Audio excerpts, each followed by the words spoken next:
Hello everyone and welcome to Best Side Cycling. Today we're here in my garage and I wanted to give you all a walkthrough of my new sort of bike setup and how I store my bikes, how I get ready for rides, and how I do some light maintenance on them. So I'm hoping that this will be helpful to all of you that are maybe trying to rework your setup or just get more ideas. So without further ado, let's get into it. So we'll start over here in this corner first, where I store my bikes in my little bike nook. And it basically comprises of 3 SteadyRacks. And the way that they work is that they basically hold the bike by the wheel, just beneath the wheel in the down tube. And it's really nice because it's really easy to get the bikes on and off like this. You can have the bikes pretty nice and close if you haven't measured out right, as well as they can swivel left and right like this. So you can make additional room if you need it. And then also they have found a surprising way to make it work with fendered bikes as well. So I have one fendered bike here too as well. So that's sort of how I store my bikes.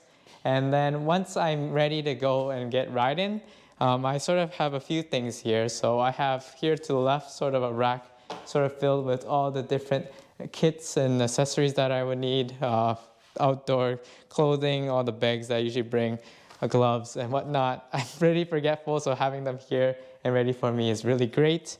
And then once I'm ready, I just sort of take the bike out and then put it on the stand. So I'll just show you sort of an example.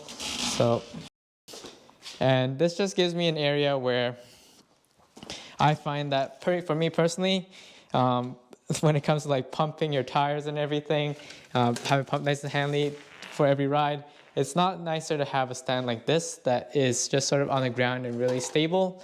I really appreciate that, and then as I'm getting all my bags and stuff and ready, this is sort of what it looks like.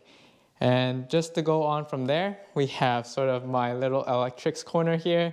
I found this from Home Depot, and I just really appreciate it because, you know, with bike technology and stuff nowadays, there's just a whole jumble of different cables and things I need. But most importantly, charging my bike computer, my bike radar, but here's like some Di2 chargers or whatever else. Next I want to talk about here is my sort of mobile workbench. This is a Husky 52-inch from Home Depot. And it's really nice to have these drawers in any sort of bike workshop or setup just because they can hold so many different parts and tools. So you can see most of my things are very bike related, very little still disorganized, but it's getting there.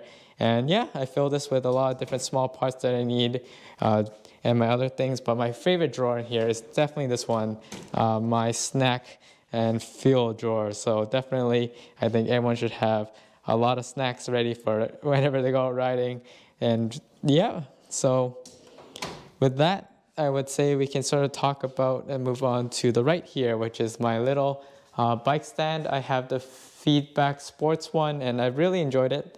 It's super light, so it's very mobile, and it's at the same time like it can definitely hold up most bikes pretty well. Once you get into the e-bike category, you might need something that's even sturdier, but for what I'm doing, it's very helpful. I'm usually just sort of tuning up my bike a little bit, cleaning it, and I like having a utility drawer. I didn't want to, sorry, it's a little messy, but you can see I have some like degreaser here and some cleaning products and lubricant. I basically just sort of keep it here so that I can wheel it around the bike as I'm working on it and then have that. But most of the time, to be honest, I would probably just move this out to the driveway if I'm actually cleaning the bike in full. This is just when I want to work on it or tune anything else. And then in the back there, it's just a Bellevue bike map and some other things. But definitely, I should probably consider painting this whole area, making it look extra nice. But this is all sort of been coming together very recently. Let me know about your thoughts or if you have any questions or comments, and I'll see you all in the next one.